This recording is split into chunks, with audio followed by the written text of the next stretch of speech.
Hi, welcome to International Recaps. The main character in the film was a 15-year-old girl named Veronica. In 1991, she lived in Madrid with her mother and siblings. Her father had died some time ago. Her mother used to work all hours of the day and night in a club to support her family. Veronica had to take care of her siblings due to these circumstances. Veronica is getting ready for school with her siblings on June 12, 1991. It was also the day of the solar eclipse, and students had to view the solar eclipse under the teacher's guardianship.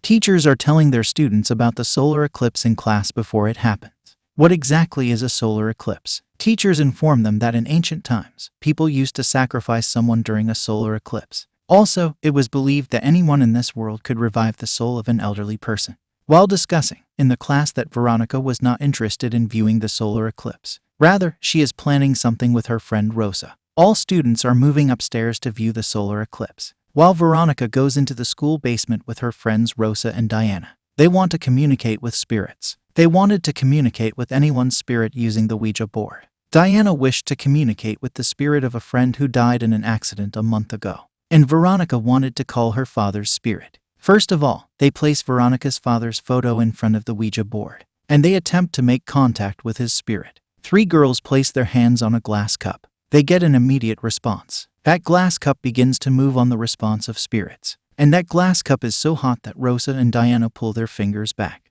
Veronica was the only one who was accomplishing this. During the solar eclipse, that glass cup broke. Veronica's finger is injured and bleeds because of the broken glass cup. This blood is dripping on the Ouija board. Veronica is silent like a dummy. Ouija board is split into 2 sections. Meanwhile, the unusual activities are starting in the basement, and Diana starts screaming. Veronica whispers words while lying down on the ground, and then she loses her senses and shouts in a satanic voice. Then Veronica is in her school's hospital. She is being checked by a doctor. The doctor thinks that the reason for her unconsciousness is an iron deficiency. She should also be cautious with her food. And when she is returning home with her siblings, she felt she was being watched by a blind nun who worked at the school. Veronica arrives at her house, and various events occur. She is frozen at dinner time. Moreover, the claw mark starts to appear on her body. While bathing her brother Antonita, she hears some sounds from her room, and she is locked in that room pursuing these sounds. And she hears her brother Antonito's screams. Somehow she unlocked room and moves into the bathroom.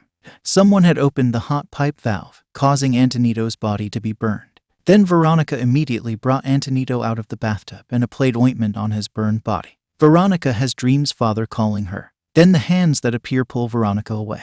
Veronica's father was also turned into a black ghost, and he orders an attack on her. After that, Veronica is awakened. She finds everything normal. Veronica goes to school, but her friend Rosa is ignoring her. After being upset, she moves to the basement and meets the nun. The nun informs her that Veronica made a mistake by summoning the ghost spirits. Her father's spirit did not come into this world, but Satan's spirit did. And Satan is always with Veronica, even now. The nun also reveals this. When she had sight, she could see demonic forces. Fed up with those views, she destroyed her own eyes. But she knew later that human sight is not necessary to view such things. The nun said, "Veronica, you are responsible for the care and protection of her siblings." After these events, Veronica paints protective symbols in every room to ward off evil spirits. Satan easily destroys all protective symbols. That spirit is choking Lucia's throat to kill her, and Veronica attempts to save her. As a result, Lucia is afraid and says that Veronica is choking her throat, not anyone else. Veronica explains that Satan has entered our home and is doing this, and she was just protecting Lucia from it. Veronica dreams again on the same night. She dreams that her sister is eating her, biting her with her teeth, and her brother Antonito is choking her, and her mother is scolding her with it.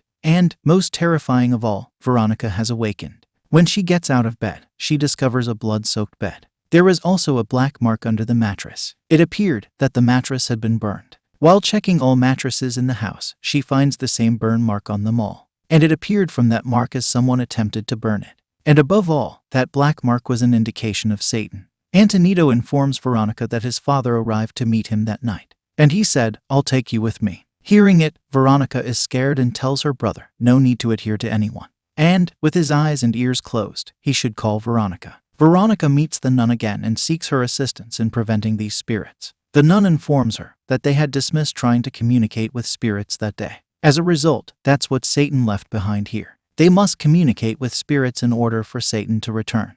Then Veronica goes to Rosa's house and requests to use the Ouija board to send Satan back. Rosa refuses to help. Veronica is left alone. Then she decides to do this with her siblings to get rid of all these occurrences. Veronica attempts to communicate with the spirits with her sibling.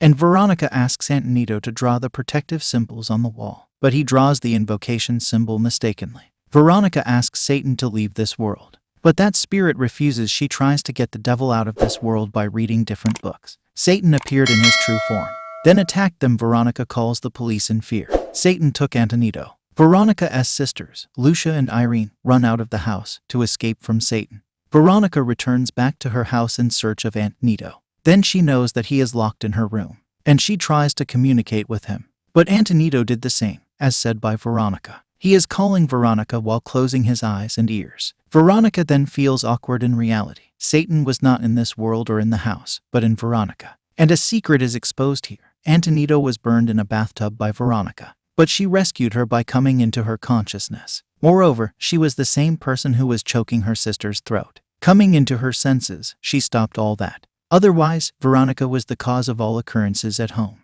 and the spirit's goal was to possess Veronica. When Veronica realizes she is the source of all events, she attempts to cut her throat with a broken piece of glass, but she is stopped by that Satan. Police officers arrive there, and police officers are astonished to see this occurrence, because Veronica's body was floating in the air. Then she collapses, losing consciousness. A police officer brings Antonito and Veronica outside the house, and they take Veronica in an ambulance. Detectives look at the fallen things in their surroundings. Then suddenly they notice Veronica's photo, which is burned immediately. Then they get the death news about Veronica. She is no more. Following that, the detective writes a report on the case. He declares here that the spirit was at the root of all of these occurrences, who had come into our world because of the incomplete ritual. What's more surprising is that it was the first police case in which the spirit was mentioned.